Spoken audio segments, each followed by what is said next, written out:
pakikipagrelasyon ay mayahalin tulad sa bunga ng isang punong kahoy. Mura pa kapag bago pa lamang at hinug na kapag sinubok ng pagkakataon. Ikaw kabarangay, ano ang mga pagsubok na pinagdaanan mo sa isang relasyon? Dear Papa Dudut, naniniwala ba kayo sa kasabihan na kapag bumitaw tayo sa isang bagay na pinangahawakan natin ay mas nagiging magaan ang lahat? Ako kasi oo. At yun ang eksaktong pakiramdam na gusto ko nang gawin sa relasyon namin ng girlfriend kong si Almira. Pero bago ko ikwento ang dahilan kung bakit gusto ko nang bitawan ng relasyon namin, pabati muna ng isang mapagpalang tanghali sa inyong lahat. Nakatulad kong avid listener ng Barangay Love Stories. Itago niyo na lamang po ako sa pangalang Benji, 31 years old at taga Mandaluyong. Nagtatrabaho ako sa isang BPO company sa Pasig simula noong 18 years old ako. At kung ilalarawan ko ang sarili ko ay masasabi ko namang may itsura ko. Abulin din ng mga babae at binabae pero straight gaya ko. Regular sa gym at sumasali sa mga running event. Non-smoker pero umiinom ng alak paminsan-minsan. Basta for me ay health is wealth. Namatay kasi sa cancer ang father ko noong 17 years old ako kaya simula noon ay iningatan ko na talaga ang sarili ko. Pero mabalik tayo sa sinabi kong habulin ako ng mga babae at binabae. Totoo yon. Lalo at may pagka-playboy din ako. Kahit nung teenager pa lamang ako at nagpatuloy yon noong nagtrabaho na ako sa call center. Pero good boy ako sa mata ng mga relatives ko at ang nakakaalam lang ng pagiging mapaglaro ko sa mga babae ay ang pinsan at best friend kong si Emerson Papadudut.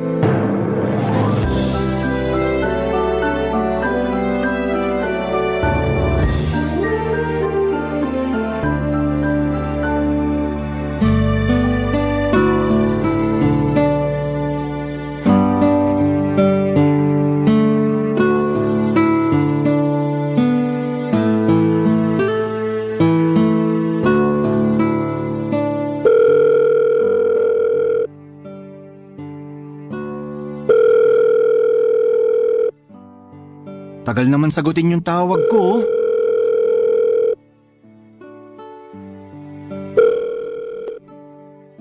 Hello? Sa wakas, sinagot mo rin, tol. Sorry tol, may ginawa lang ako. Tinulungan ko lang si mama sa kusina. Ha? Anong ginagawa mo sa kusina? Pambabaeng trabaho yan. Siyempre ako yung nag-iwa ng mga sangkap na gagamitin niya sa pagluluto. Saka anong pambabaeng trabaho? May mga kusinerong lalaki, no? Oo na. Parang binibiro ka lang eh. Ano ba kasing dahilan bakit ka napatawag? Itatanong ko lang kung okay lang magdala ng babae dyan sa inyo. Ah, yung girlfriend mo ba? Si Lilia? Oo naman. Yun! Pero hindi ko girlfriend. Tsaka hindi na si Lilia. Iba na to. Anong ibig mong sabihin? Break na kami ni Lilia. Masyadong controlling. Palibhasa, Scorpio ang zodiac sign. Ganun ba yun? Ewan ko. Nababasa ko lang sa Facebook. At naniwala ka naman. Oo, kasi ganun si Lilia. Kaya nga kami nag-break eh. Maniwala sa'yo. Ang sabihin mo, babaero ka lang talaga. Uy, shh ka lang dyan. Mamaya marinig ka nila tita, ano pa isipin nun sa akin? Malamang dahil sa iba't ibang babae na sinasama mo sa mga gathering natin, iisipin talaga nila na babaero ka. Ganun ba yun? Sige na nga, hindi ko na muna isasama tong babae ko. Total, hindi pa naman nagiging kami. Eh anong tawag sa inyo? May mutual understanding? Ewan ko sa'yo, ang tanda-tanda mo na. 30 years old ka na. Pero bakit kasi hindi ka pa rin maging stick to one? Sa gwapo kong to, mahirap sa akin maging stick to one, no? Tsaka maraming magaganda at sexy na babae sa mundo. Mga katwiran mo talaga laging wala sa hulog. Napapaisip tuloy ako kung may tsansa pa ba na tumino ka. Ako nga hindi ko iniisip yung bagay na yan, kaya wag mo na rin masyadong isipin. Basta, ikaw lang nakakaalam na pagiging playboy ko. Oo, kaya nga nag-aalala pa rin ako na baka isang araw makarama ka na lang sa pinagagagawa mong yan. At bakit naman ako makakarma? Tinatanong mo pa talaga? Siyempre, nananakit ka ng puso ng mga babae. Pinapaasa mo sila tapos iniiwalayan. Ganun talaga nangyayari sa isang relasyon kapag hindi nag-workout ang dalawang tao. Naghihiwalay. Kesa naman patuloy pa sila magsama kahit na hindi ganun katindi yung pagmamahal nila sa isa't isa. Paano mo nasasabi yan? Kung hindi mo naman binigay yung 100% na pagmamahal mo sa isang babae. Para sa akin, hindi ko pa nakikilala yung babaeng bibigyan ko ng 100% ng pagmamahal ko. Kaya habang wala pa siya, trial and error muna. Ewan ko sa'yo, mga katwiran mo talaga. Kung hindi wala sa hulog, bulok. Hayaan mo na lang kasi ako sa ginagawa ko. Total masaya naman ako. Hindi lahat ng masaya mabuti na. Tandaan mo pa rin yun. Oo na. At lagi ko pa rin papaalala sa'yo na mag-ingat ka sa gawain mong yan. Lalo na papalit-palit ka ng partner. Baka magkasakit ka niyan. Ewan ko na lang talaga sa'yo. Maingat ako, huwag kang mag-alala. Pero salamat pa rin sa paalala. Walang anuman. Anong oras ka ba pupunta rito sa bahay? Inaantay ka nila mama at papa. Anniversary pa naman nila. Huwag mo silang iinjanin. Mga bago mag-alas 12, nandyan na ako. At oo naman, hindi ko i-injanin sina tito at tita. Okay, see you later sa bahay. See you later, bye. Papadudot anak ng tiyuhing kong pastor si Emerson kaya ganon ang ugali niya. Yun bang literal na good boy tapos ako ay mapagpanggap lamang. Pero sa kabila ng lahat ay hindi naman siya judgmental kaya sa kanya ako nakakapag-open up ng mga nangyayari sa buhay ko. Kasama na nga doon ang pagkakaroon ko ng iba't ibang karelasyon. Alam ko na hindi nakaka-proud na magpapalit ng partner pero hindi talaga kasi ako makontento sa iisang babae. Pero nagbago ang lahat nung nakilala ko si Almira.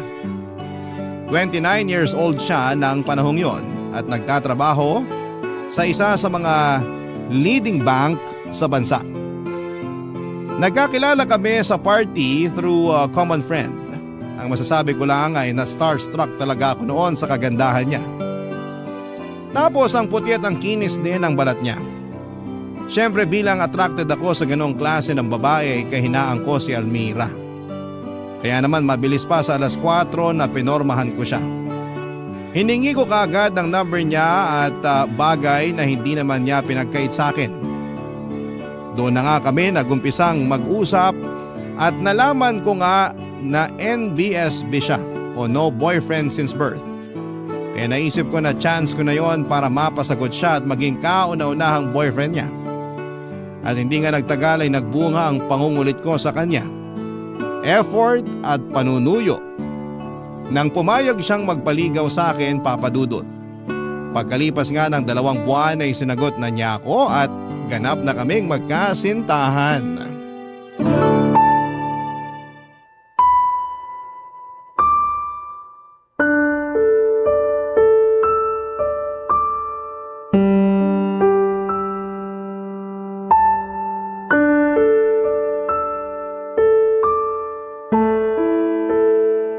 Mahal, ano bang ginagawa natin sa lugar na to? Ano pa nga bang ginagawa ng mag-boyfriend at girlfriend sa lugar na to? Kasi hindi pa ako handa eh. Ha? Hindi ka pa handa saan? Saan pa ba? Di dun sa ginagawa ng mag-boyfriend at girlfriend sa motel. Pambihira ka naman. Kaya nga kita dinala rito para gawin na natin yung bagay na yon. Akala ko naman willing ka kasi sumama ka. Nung una willing ako pero biglang nagbagong isip ko eh. Hindi pa pala ako handa. Labo mo naman eh. Bakit hindi ka pa handa? Nandito na tayo. Hindi ko rin ma-explain basta yun yung nararamdaman ko. Sorry. Siguro natatakot ka no? Oo, hindi ko rin alam gagawin ko eh. Basta sabayan mo na lang ako. Huwag kang matakot. Tuturuan naman kita eh. Kaya lang 'di ba, dapat ginagawa lang ng mag-asawa yung bagay na yun. At kanino mo naman nalaman yan? Anong kanino nalaman? General knowledge yun. Ang mag-asawa lang ang may karapatang gawin yung bagay na gusto mong gawin natin. Noon yon, pero hindi na ngayon. Masyado mo naman tinatali sarili mo sa makalumang panahon eh. Kainis ka naman. Huwag ka namang mainis oh. Sinasabi ko lang naman sa'yo yung nararamdaman ko eh. Paano naman yung nararamdaman ko? Sa lagay yung sa'yo lang mahalaga kasi babae ka? Benji naman, please, huwag kong sumigaw. Paano hindi ako sisigaw? Nakakainis ka na. Kung umasta ka, akala mo teenager pa tayo. Kung nasa mga ganong edad pa lang tayo, baka pwede pa yung sinasabi mo. Kaso ang tatanda na natin eh. Alam ko naman yun, kaya nga sorry kasi bigla ako nag-back out. Kung ganyan lang din gagawin, mabuti pa umalis na lang ako. Saan ka naman pupunta? Hindi ko alam. Basta malayo sa'yo. Please, wag ka namang umalis. Wag mo naman akong iwan mag-isa rito. Anong gagawin ko rito? Ayaw mo naman may mangyari sa atin. Di aalis na lang ako.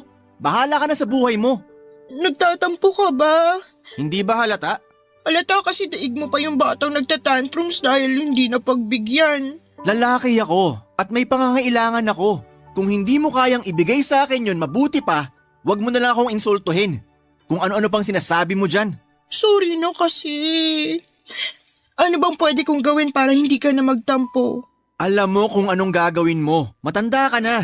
Hindi ko na dapat sabihin sa'yo yun. Ganun ba? Pero sabi mo sa akin kanina tuturuan mo ko. Ha? Kanina, sabi mo. Oo naman. Pero ibig bang sabihin yan, pumapayag ka na? Oo. Yahoo! Promise, hindi ka magsisisi. Kaya lang pwede bang magdahan-dahan ka lang kasi first time ko pa lang eh. Oo naman. Akong bahala sa'yo. Sisiguraduhin ko mag-i-enjoy ka ngayong gabi. Kasama ako.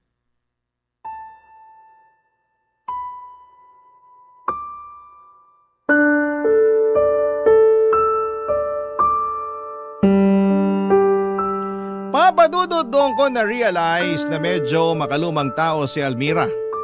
Pati na rin ang pag-iisip niya pero buti na lamang at hindi ako nahirapang kumbinsihin siya. Naayos lang na gawin namin ang bagay na yon dahil nga moderno na ang panahon. Kaya masayang-masaya talaga ako nung pumayag siyang may mangyari sa amin ang gabing yon. At mas lalo lang nadagdagan ang kaligayahan ko sa dibdib. Dahil ako papadudot ang unang lalaki na nakagalaw sa kanya. Hindi ko na masyadong idedetalye pa pero isa lang ang masasabi ko, pinaka the best. Na experience ang nangyari sa amin ang unang gabi ni Almira. Hindi nagtagal ay siya na ang nag-i-insist na may mangyari sa amin at sobrang saya ko noon. Siya na ang madalas na nagyayaya sa akin at sino ako para tanggihan ang paanyaya ng isang katulad niya. Hindi ko rin may paliwanag pero ang galing ni Almira sa parteng nabibighani niya ako hindi lang sa pisikal niyang katangian at galing sa pakikipagromansa kundi maging sa buong pagkatao niya. Alam ko, nang mga panahon na yon na natagpuan ko na ang babaeng mamahalin ko ng 100%. Barangay Love Stories. Barangay Love Stories.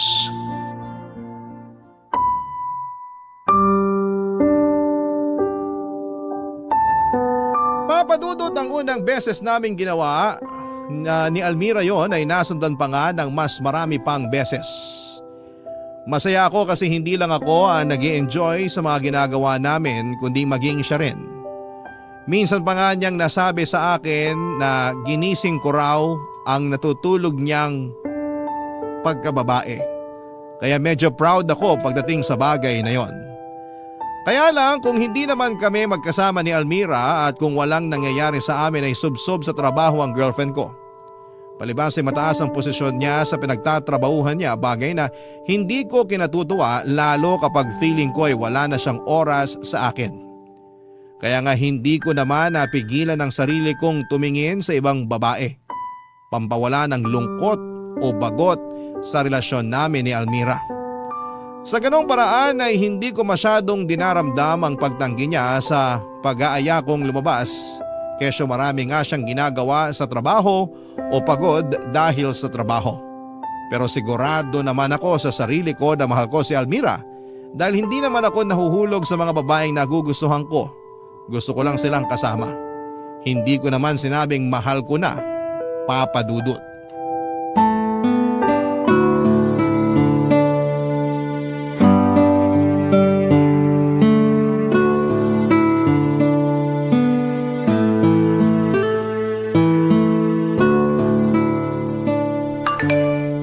Uy, nag-reply na rin siya. Si Almira? Akala ko ba nasa seminar sila ngayon? Oo nga. Bakit? Sinabi ko bang si Almira yung nag-reply? Nag-assume lang ako kasi ang lapad ng ngiti mo. Kulang na lang mapunit yung pisngi mo. Tapos malalaman kong hindi pala yan si Almira. Sino yan ha? Wala lang to. Kailan ka pa naging chismoso ha? Alam kong masama maging tsismoso. Pero mas masama yung may iba kang babaeng inaatupag habang busy ang girlfriend mo. Ikaw nang may sabi, busy ang girlfriend ko. Kaya nga may kasabihan na pag wala ang pusa, naglalaro ang daga. Kung ganun, totoo nga na may ibang babae ka? Relax ka lang dyan, tol. Paano ako magre-relax? Mukhang bumabalik ka na naman sa pagiging babaero mo. Akala ko pa naman nagbago ka na nung makilala mo si Almira. Akala ko rin nagbago na ako. Pero kasalanan naman niya kung bakit ako humahanap ng atensyon sa ibang babae. Paano naman niya naging kasalanan? Yung pagiging busy niya sa trabaho, kaya nawawala na siya ng panahon sa akin. Pero may trabaho ka rin naman, di ba? Dapat alam mo yung pakiramdam na yun. Meron at alam ko naman yon. Pero mas busy sa akin si Almira. Nakakatampo na yung ilang beses niya rin tinanggihan mga pagyaya kung lumabas kami. Kaya nang bababae ka na lang. Oo na hindi. Anong oo na hindi? Labo mo naman? Oo, pero hindi ko naman mahal tong babaeng to. Kumbaga libangan ko lang siya para hindi ko masyadong maramdaman yung pagka-busy sa trabaho ng girlfriend ko. Tsaka si Almira pa rin naman ang mahal ko. Ang alam ko sa pagmamahal, dapat nananatili kang tapat sa taong mahal mo. Yun yung sayo, pero iba naman yung alam ko. Ewan ko sa'yo, Benji. Hayaan mo na lang kasi ako sa ginagawa ko. Malaki na ako, alam ko na to. Paano kita hahayaan? Masama nga yan. May girlfriend kang tao. Ipapaalala ko lang sa'yo. Sigurado pag nalaman ni Almira yung pagiging babaero mo, hihiwalayan ka nun. Wag naman, mahal ko yun eh. Kung talagang mahal mo si Almira, hahanap ka ng ibang pagkakaabalahan. Hindi ang pambababae mo. Marami naman dyan eh. Wala ka bang sasaliyang marathon dyan? Para kahit paano malibang ka naman. Wala eh. Tsaka tinatamad na akong sumali. Mabuti pa, sumama ka na lang sa akin. Kung sa church yan, pas ako. Alam kong sasabihin mo yan, kaya hindi tayo dun pupunta. Eh saan? Sa book fair. Meron dito sa Metro Manila at gusto kong puntahan. Dun mo ako samahan. Boring naman nun, puro libro. Kaya nga book fair. Anong ine-expect mong makita? Mga alak? Oo, tsaka mga babaeng sumasayaw sa pole. Biro lang. Ikaw lang yung tumanda pero paurong. Sakit mo naman magsalita. Biro nga lang, di ba? Biruin mo na ang lasing, pati na ang bagong gising pero wag lang ako. Wag ka na kasing pikon, tol. Basta, tigilan mo na yung paglalaro mo ng apoy. Matanda ka na eh. Matakot ka na lang din mapaso, sinasabi ko sa'yo.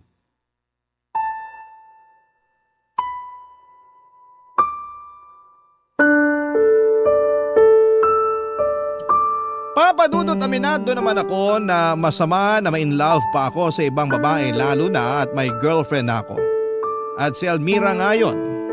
Pero sa totoo lang ay mahirap kalimutan ang mga bagay na kinasanayan ko na. Buti na lang talaga at nandyan si Emerson para magpaalala sa akin na dapat ay maging loyal na ako sa iisang babae kung ayaw kong makarma pagdating ng panahon. Sino ba naman ang gustong makarma, hindi ba? Saka tama rin naman siya nang sabihin niyang hindi na ako bumabata para maglaro pa rin ng apoy. Malaki ang utang na loob ko sa pinsang kong si Emerson dahil napakatyaga niya sa akin. Kasi malamang kung malamang malalaman lang ng iba naming kamag-anak ang mga kalokohan ko, lalo na sa pakikipagrelasyon ay baka itakwil nila ako.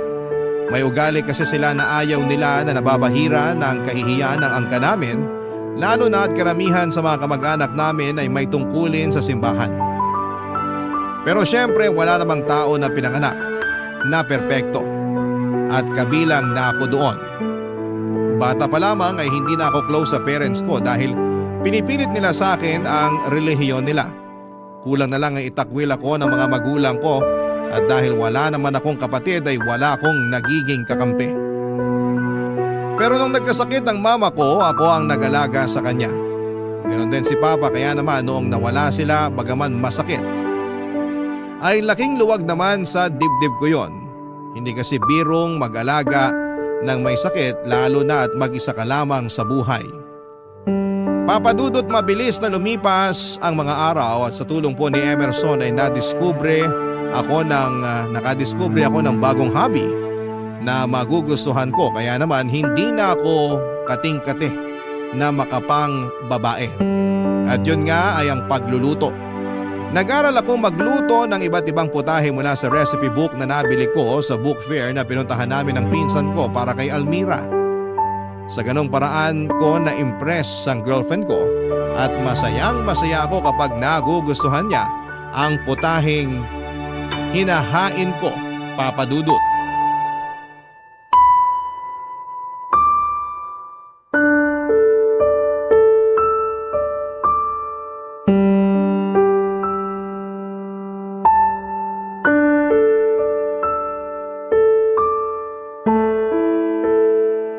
Mahal, baka naman pwede mo na akong pagbigyan. Alam mo namang miss na kita eh. Miss na rin kita pero wag muna ngayon. Ha? Bakit? Kasi masama pakiramdam ko eh. Masama pakiramdam mo? Nakapunta ka nga rito sa apartment ko. Pumunta ako rito kasi gusto kitang makasama, hindi para makipagsiping sa'yo. Tsaka, hindi ka ba nakakaintindi? Masama nga pakiramdam ko, masakit puson ko. Meron ako. Ano ba yan? Wrong timing naman. At yun pa talaga yung naisip mo? Bakit ba kasi nagpunta ka pa rito kung meron ka? Sana pinahinga mo na lang sa inyo. Di ba sinabi ko na nga gusto kitang makasama? Akala ko ba miss mo na ako tapos ngayon kulang na lang ipagtabuyan mo rito ako sa apartment mo nung nalaman mong meron ako? Ganun na lang ba tingin niyo sa aming mga babae? Para usan? Hoy, hindi naman ganyan tingin ko sa'yo ah. Hindi raw. Pero bakit yun ang nararamdaman ko? Ang bihira naman oh. Alam ko ako yung nagtatampo rito. Pero sa lagay mukhang mas ikaw pa yung masama ang loob sa atin ah. Ano ulit yun? Nagtatampo ka na naman kasi hindi ka napagbigyan sa gusto mo mangyari. Siyempre, lalaki ako. May pangangailangan ako. Tsaka tagal mong naging busy. Ngayon na nga lang tayo nagkasama. Kaya umasa ako na mapagbibigyan mo na ako. Hindi ka ba nakakaintindi? Masama nga ang pakiramdam ko tsaka meron ako. Oo na, naiintindihan ko naman. Hindi mo na kailangan pa ulit-ulitin pa yon. Kaya nga sabi ko sana di ka na nagpunta rito. Ah, baka naman kaya ka nagpunta rito kasi gusto mong magpaalaga sa akin ha? Bakit? Masama ba? Hindi, pero busy ako. Busy saan? Wala ka namang ginagawa ah. Meron na. May laro raw kaming basketball mamaya ng mga tropa ko. Niyaya nila ako kaya sasama ako. Sumali ka ng basketball eh hindi ka naman marunong mag-dribble. Sobra ka naman. Kaya nga sumali para matuto. Pwede bang saka ka na lang pumunta sa laro nyo. Dito ka na lang muna. Samahan mo ko. Mag-banding tayo. Ano naman gagawin natin? Mag-movie marathon. Marami magagandang pwedeng panoorin ngayon. Alam mo namang hindi ako mahilig manood ng movie. Para sa akin pag-aaksaya lang ng oras yun. Pwede bang mag-aksaya ka na muna ng oras kasama ko? Yun lang naman kasi yung pwede natin gawin ngayon lalo na ang sakit-sakit ng puson ko. Please. Ano pa nga bang magagawa ko? Konsensya ko pa kung iniwan kita rito sa ganyang kalagayan. Thanks mahal. Kahit mukhang napipilitan ka lang. Huwag mo nang banggitin yung bagay na yon. Lalo ko nawawalan ng gana eh. Sige ka, iiwanan kita rito. Sorry na. Mabuti pa, pagluto mo na lang ako ng masarap para gumaan-gaan naman yung pakiramdam ko. At nautusan pa nga ako? Hindi kita inuutusan, okay? Tsaka huwag ka nga umasta na akala mo aping-api ka sa relasyong to. Lalo lang sumasama loob ko sa'yo eh. At ikaw na naman ang masama ang loob. Totoo talaga yung kasabihan na only women, children, and dogs are loved unconditionally. A man is only loved under the condition that he provides something. Ay, mapapasana all ka na lang talaga. Papa Dudut, masama pa rin ang loob ko kay Almira ng mga panahong yon dahil hindi niya napagbigyan ang gusto kong mangyari. Bukod sa wrong timing din ang pagkakaroon niya ng period kaya mas nadagdagan lang ang inis ko. Kaya nga pinaramdam ko sa kanya na masama talaga ang loob ko sa pamamagitan ng pagtitiis na wag siyang kibuin ng buong araw kahit na nag-i-insist siya na magbanding kami sa pamamagitan ng panonood ng pelikula. At nagpatuloy pa nga ang silent treatment ko sa kanya ng sumunod na araw. Ewan. Sa dinami-rami ng mga babae na naging partner ko ay ganito pala ang pakiramdam kapag nagsettle ka na sa isa. At sa totoo lang ay hindi na ako natutuwa kasi pakiramdam ko ay nakadepende na kay Almira ang kaligayahan ko. Yun bang tipong siya lang ang kailangan ko para sumaya na hinahanap-hanap ang atensyon niya at apektado ako kapag pinagkakait niya yon sa akin dahil sa trabaho o sa ibang bagay. Tiwala naman ako na walang ibang lalaki si Almira dahil mahal niya ako. Kaya ang kalabang ko na lang talaga papadudot sa kanya ay ang trabaho niya. Bagay na sa tingin ko ay mas matimbang sa kanya kesa sa akin. Nang mga panahong yon, papadudot. Barangay Love Stories. Barangay Love Stories. Papadudot sa huli ay nagkabati rin kami ni Almira. Inopen up ko kasi sa kanya ang frustration ko sa relasyon namin. Bagay na pinakinggan naman niya. At bilang mga adult ay natuto kaming mag-compromise sa isa't isa. Masasabi ko na masarap din pala na magkaroon ng permanenteng karelasyon lalo na at willing siyang gawin din ang lahat para mag-workout ang aming pagsasama. Masasabi ko na naging maayos ulit kami ni Almira sa nagdaang 3 buwan hanggang isang araw ay bigla na lamang nagbago ang lahat. Hindi lingid sa kalaman ko ang madalas na pagkakasakit ng girlfriend ko. Nagsimula yon noong nagkaroon siya ng period at hindi na tumigil sa loob ng 1 buwan. Nang kumonsulta siya sa gynecologist, na-diagnose siyang may abnormal uterine bleeding. Niresetahan siya ng gamot para huminto ang pagdurugo at tumigil naman yon pero hindi niya sinabi sa akin na bumalik din pala pagkalipas ng 2 linggo. May tampuhan pa nga kami noon kasi hindi niya ako sinamahan sa outing namin ng mga katrabaho ko. Kesyo trabaho na naman niya ang dinahilan niya.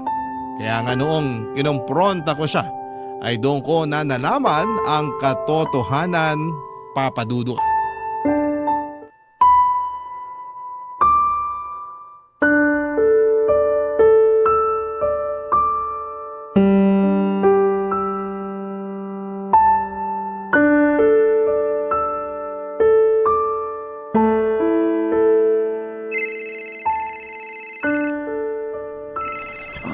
Sino ba yan?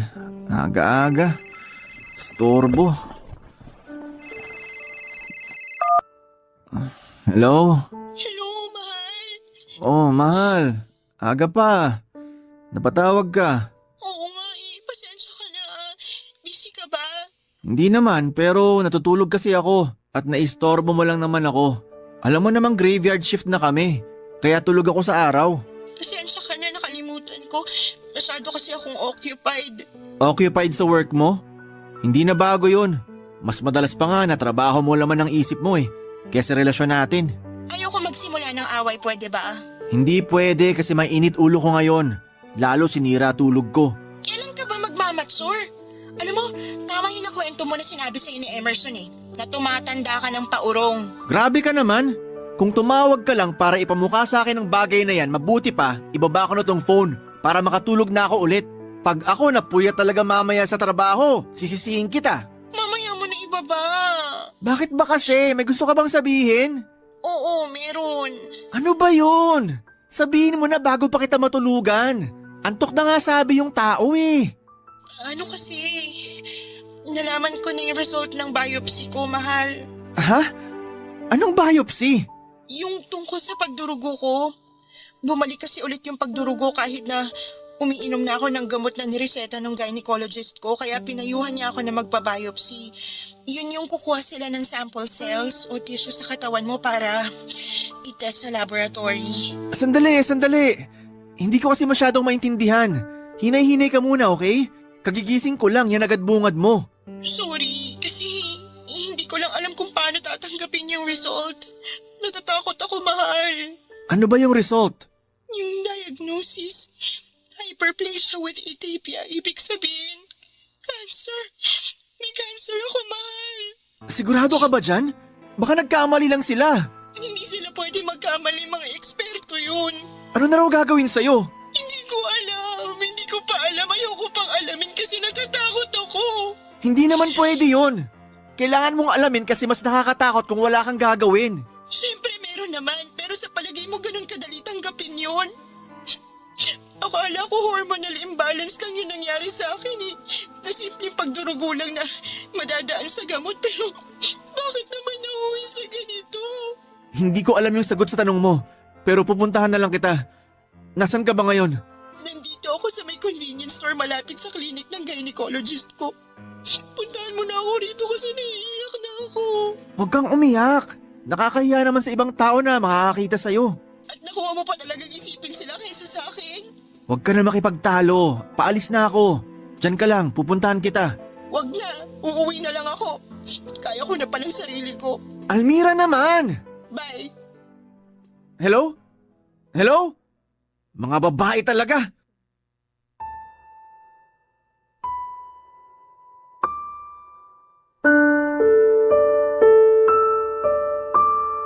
Papadudot gulat na gulat ako nang malaman ko ang resulta ng biopsy ni Almira. Pakiramdam ko ay pinagsakluban ako ng langit at lupa na pati siya ay tinamaan din ng cancer. Bigla tuloy bumalik sa akin yung alaala ko noong inaalagaan ko ang mga magulang ko na nagkasakit din. Bagaman hindi cancer ang kinamatay ni Mama, yun naman ang cause of death ni Papa. Natakot ako kasi alam ko sa sarili ko na mauulit na naman ang pinagdaanan ko habang inaasikaso ang mga magulang ko noong may sakit sila hanggang sa kanilang kamatayan. Pero syempre nanaig pa rin ang awa ko sa girlfriend ko. Nalungkot ako ng husto sa kalagayan niya at bilang boyfriend niya responsibilidad ko siya, Papa Dudut. Katulad ko kasi ay ulilang lubos na si Almira. May isa siyang nakababatang kapatid pero nasa Mindanao at madalang na lamang din ang kanilang komunikasyon. Ang pinakamalapit niyang kamag-anak ay nasa Camarines Norte. Kaya nga ako ang kasakasama ni Almira sa pagpapagamot niya noong lumala na ang sakit niya. Na-diagnose siya na mayroong endometrial cancer o cancer sa lining ng kanyang matres. At sa loob ng 7 buwan ay aaminin kong naubos na ako at nawala na ng pag-asa. Kaya nga nasabi ko sa pinsan kong si Emerson kung gaano na ako kapagod at gusto ko nang bumitaw, Papa Dudut.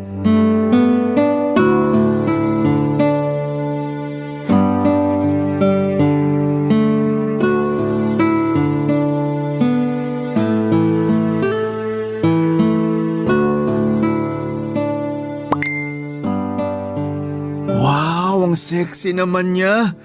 Ganda ng katawan. Ang kinis ng balat, tsaka ang puti. Sino yan? Bago kong natitipuhang babae.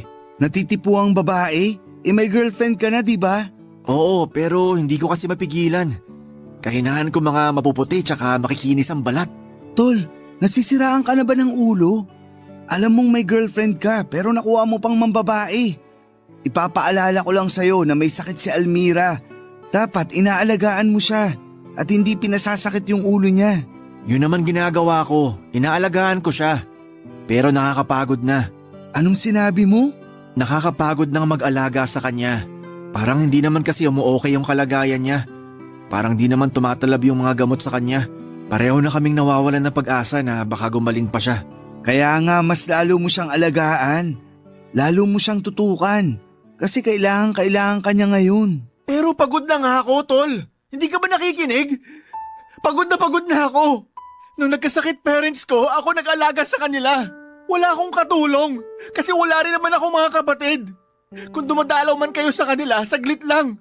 Pag umalis kayo, ako na lang yung naiiwan sa kanila para asikasuhin sila. Kaya nga nung namatay sila, aaminin ko na medyo nakaramdam ako ng konting kaginhawaan sa dibdib. Kasi wala na akong aasikasuhin pa. Tapos ngayon, mauulit na naman kay Almira yung pinagdaanan ko noon sa mga magulang ko. Parang di naman yata patas yun. Anong hindi patas dun? Paanong hindi naging patas yun? Sa inyong dalawa, siya yung may mas mabigat na pinagdaraanan. Yan tayo eh. Porque hindi ako yung may sakit, ibig bang sabihin ayos na sa akin ang lahat? Hindi ka ba nakinig? Nakakapagod mag-alaga ng may sakit. Tsaka bakit kasi kailangan niya pa magkasakit ng ganun? Paano na lang yung mga pangarap namin? Hindi na yun matutupad. Kasi baka bukas o sa makalawa, kunin na rin siya sa akin. Bakit ka ba ganyan mag-isip? Habang may buhay, may pag-asa. Hindi totoo yan. Kasi umasa rin naman ako noon na gagaling ang mga magulang ko. Pero ang ending, pareho lang silang kinuha sa akin. Kaya nga hinanda ko na yung sarili ko sakaling may mangyaring di inaasahan kay Almira. Eto na nga, nagmo-move on na ako. Sa pamamagitan ng paghahanap ng ibang babae na pagtutuunan ko ng pansin. Mali pa rin yung paraan mo. Hindi tama na habang buhay pa si Almira at lumalaban siya sa sakit niya, nagmo-move on ka na at nambababae. Matakot ka nga sa karma. Natakot na ako nun sa karma. Kaya nga nagpakatino ako sa kanya. Pero anong ginanti sa akin ng kapalaran? Yung pagkakaroon ng cancer ng girlfriend ko? Kung hindi ba naman talaga patas ang mundo para sa lahat ng tao? Sakto! Ako pa yung naambunan ng kamalasan. Alam mo kung ano yung nasa isip ko ngayon? Ano? Na hinihintay ko na lang na kunin sa akin si Almira. Para matapos na ang lahat. Benji naman! Dun lang tayo sa makatotohanan, tol. Ayoko nang umasa para mabigulang ulit. Kaya mabuti pa. Hayaan mo na lang ako sa pambababae ko. Sa nalilibang ako sa ganitong paraan. At nakakalimutan ko yung nangyayari kay Almira. Kaya kung di mo ako kayang suportahan, wag mo na lang akong pakialaman. Please lang.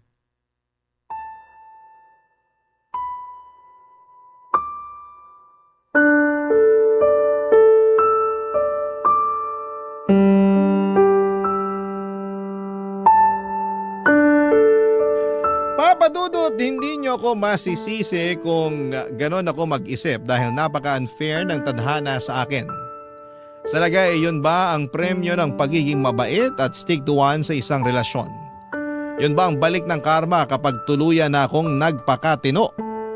Yung bibigyan ako ng partner na aalagaan ko katulad ng mga magulang kong may sakit noon at sa huli ay kukunin na lamang din sa akin. Kung oo, sana hindi na lang pala ako nagbago para hindi ko na ulit pagdaanan yung ganong klase ng karanasan kasi nakakapagod na. Sa kasalukuyan, papadudod ay tuloy-tuloy ang gamutan ni Almira at imbes na bumuti ang kanyang kalagayan, lalo lang lumala ang kanyang karamdaman. At ako ang sumasalo ng lahat ng pagod sa pag-aalaga sa kanya kaya nga naisip ko na gusto ko na lamang bumitaw sa relasyon namin para matapos na. Pero hindi ko naman magagawa yon dahil ako lang din ang inaasahan ni Almira. Kaya nga kung totoo ang himala, sana'y maghimala ang Diyos. Na sana ay pagalingin na niya ang girlfriend ko. Hanggang dito na lamang po ang sulat ko, Papa Dudut. Sana po'y mapili po ninyong i-ere ang kwento ng buhay ko sa Barangay Love Stories. Umaasa ako na sana'y mapayuhan ako ng mga kabarangay natin para naman mabigyan po ako ng pag-asa na manatili sa aming relasyon ni Almira at huwag bumitaw. Maraming salamat po and God bless sa inyong programa at sa inyong istasyon. Ang inyong forever kapuso at kabarangay, Benji. Barangay Love Stories. Barangay Love Stories. Kwentuhan naman tayo dito sa comment section. Nagustuhan ng iyong napakinggan? Ituloy yan via live stream sa www.gmanetwork.com/radio.